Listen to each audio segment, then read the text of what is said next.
नमस्कार, मी काजल स्वागत करते अजून एका आपल्या नवीन व्हिडिओमध्ये। तर बघा, ही जो मी कुर्ता घातलेला आहे, जो ड्रेस मटेरियलवरचा हा टॉप आहे, जो की मी शिवलाय। तर बघू शकता ह्याचं फिनिशिंग सुद्धा किती व्यवस्थित आहे आणि दिसायला सुद्धा खूप छान दिसतोय। तर ह्याचं पूर्ण कटिंग मी तुम्हाला दाखवणार आहे या व्हिडिओमध्ये, अगदी स्टेप बाय स्टेप। तर बघा, टॉप कटिंगसाठी आपल्याला लागणारी माप आहेत। पहिलं उंची, नंतर छातीची रुंदी, त्याच्यानंतर कमर, त्यानंतर सीट गेअर, शोल्डर, गळा रुंदी, समोरच्या गळ्याची उंची, पाठीमागील गळ्याची उंची, मुंडा, बाहीची उंची, बाहीची रुंदी आणि बाहीचा दंडगेर। तर बघा, एवढी माप आपल्याला लागतात टॉप कटिंगसाठी किंवा कुर्ता आपण कटिंग करतो त्यावेळी। तर हा बिना अस्तरचा कुर्ता आहे। तुम्हाला अस्तरचा कट करायचा असेल तर तुम्ही अस्तरवरती डायरेक्ट मार्किंग करा। मी तर या टॉपला किंवा या ड्रेसला अस्तर लावणार नाहीये, त्यामुळे मी तर अस्तरवरती कट न करता मी डायरेक्ट आपलं जे मेन फॅब्रिक, मेन ड्रेसचा कपडा आहे त्याच्यावरतीच कट करते। तर बघा, मी इथं डबल फोल्ड करून कपडा इथं टाकून घेतलेला आहे। तर सगळ्यात पहिलं मी तुम्हाला सांगते, जर तुम्हाला ह्या टॉपची परफेक्ट उंची असते, तुम्हाला कमी जास्त ठेवायची असेल, कुणाला शॉर्ट आवडतो, कुणाला लॉंग आवडतो, तर मला फुल उंची ठेवायची होती। तुम्हाला कमी करायची असेल तर वरचा जो प्लेन भाग आहे तो कट करून द्या वरचा, आणि खाली जिथून डिझाइन आहे तिथून तुम्ही मार्किंग करायला चालू करू शकता। तर तुमच्या उंचीनुसार। त्यानंतर बघा, मी इथं गळ्याची रुंदी टाकलेली आहे 2.5 इंच, तिथून खाली आपण समोरच्या गळ्याची उंची टाकलेली आहे 7 इंच। तर मला थोडा डीपने गळा ठेवायचा होता, कारण की हा दुपट्टा म्हणजे ओढणीवाला ड्रेस आहे। तर ओढणीवाला ड्रेससाठी आपण थोडासा डीपने गळा ठेवतो किंवा त्याच्या आवडीनुसार। तर मला डीप पाहिजे होता, त्यामुळे आज मी थोडा जास्त घेतला आहे। त्यानंतर गळ्याला आपण पानाचा आकार दिलेला आहे। बघा, मी पान गळा इथे घेतलेला आहे। तर शक्यतो ड्रेस मटेरियल असेल ना तर पानगळा घ्यायचा, खूप छान दिसतो पानगळा। मी आधी सुद्धा माझ्या खूप साऱ्या ड्रेसवरती पानगळाच केलेला आहे। त्यानंतर शोल्डर घ्यायचा। शोल्डर मी घेतलेला आहे 6 इंच, त्याच्या खाली मुंडा घेतलेला आहे 6 इंच। तर बघा, जेवढं शोल्डर असतं ना तेवढाच मुंडा असतो, ही एक गोष्ट अगदी लक्षात ठेवायची। तर आता जिथे आपण मुंडा घेतला होता तिथे बघा, चेक करायचं की 6 इंच आहे का।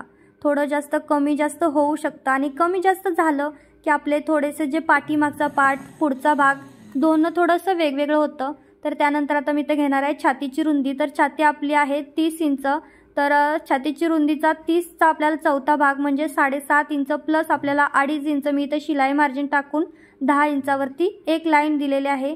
तर तुम्हाला 7.5 वरतीच एक द्यायची आहे आणि नंतर दुसरी लाईन तुम्हाला 10 इंचावरती देऊन घ्यायची आहे। त्यानंतर मी मुंड्याला गोलाकार दिलेला आहे, तर 1 इंचावरती मी मुंड्याला गोलाकार देऊन घेतलेला आहे। तर बघा, आता कमरेची रुंदी आपल्याला टाकायची आहे, त्यासाठी पहिल्यांदा कमरेची उंची टाकायची। कमरेची उंची आहे 13 इंच।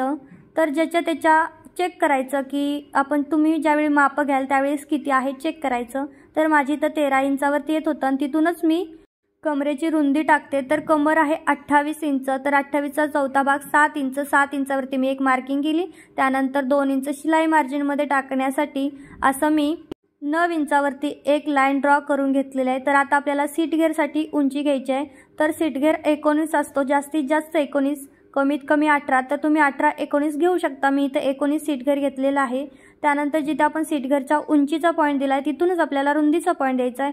तर रुंदी आहे 32 इंच, तर 32चा चौथा भाग येतो 8 आणि प्लस 2 इंच शिलाई मार्जिन, असं मी 10 वरती मार्किंग करून घेतले। तर बघा, दोन्ही लाईन मी वेगवेगळ्या घेतल्या, जसं की आपला फिटिंगचा पॉईंट आणि पुढे आपण जे काही शिलाई मार्जिन ॲड केलं होतं ते।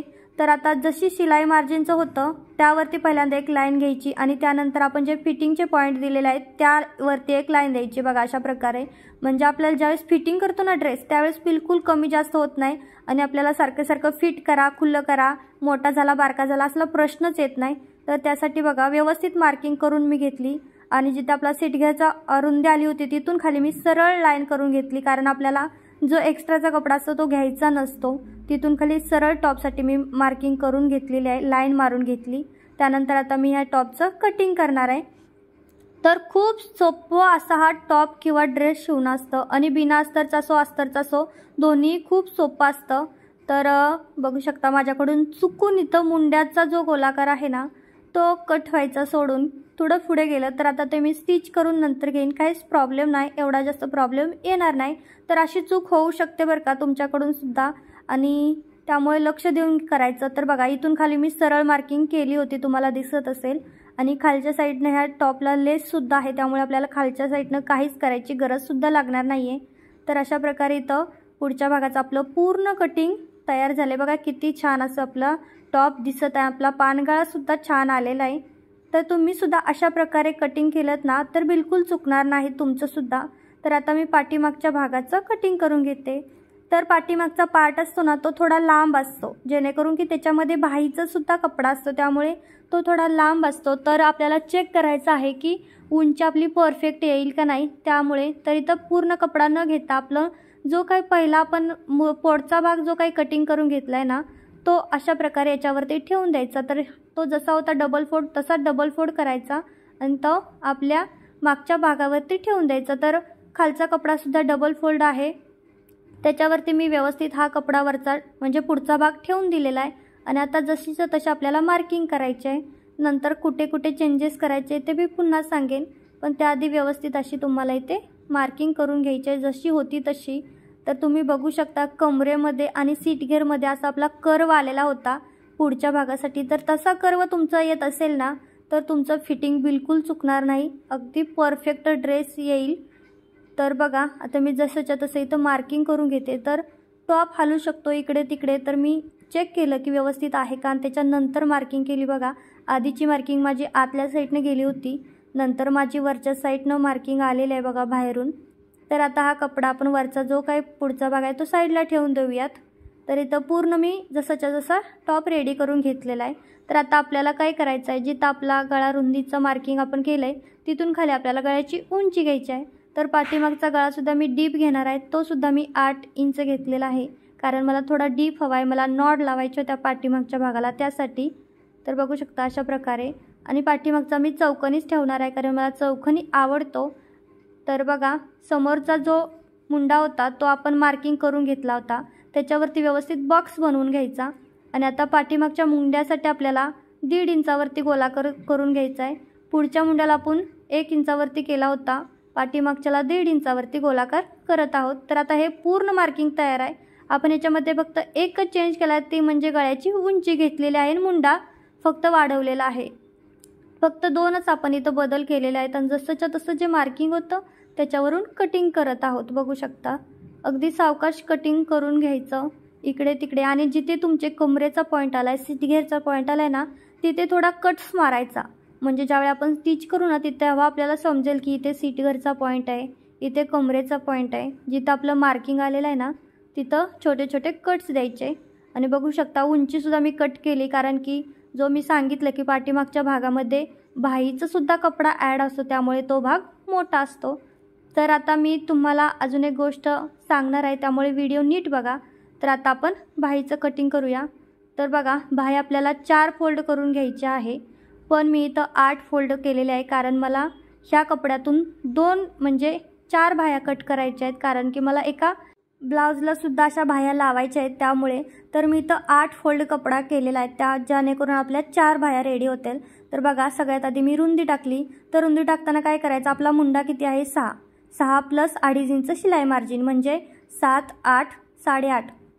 8.5 वरती आपण रुंदीचा पॉईंट दिला आणि एक बॉक्स बनवून घ्यायचा। बघा व्यवस्थित बॉक्स बनवून घ्यायचा, हवं असेल तर थोडा इस्त्री केलं तर चालेल।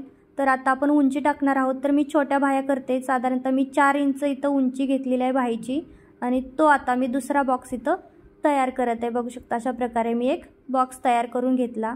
आता आपल्याला खुल्या भागाकडून 1.5 इंचावरती मार्किंग करायचं आहे, जिथं 1.5 इंच केलं तिथून 1 इंचावरती पुढे घ्यायचं, आणि वरच्या साईडने सुद्धा 1 इंचावरती घ्यायचं।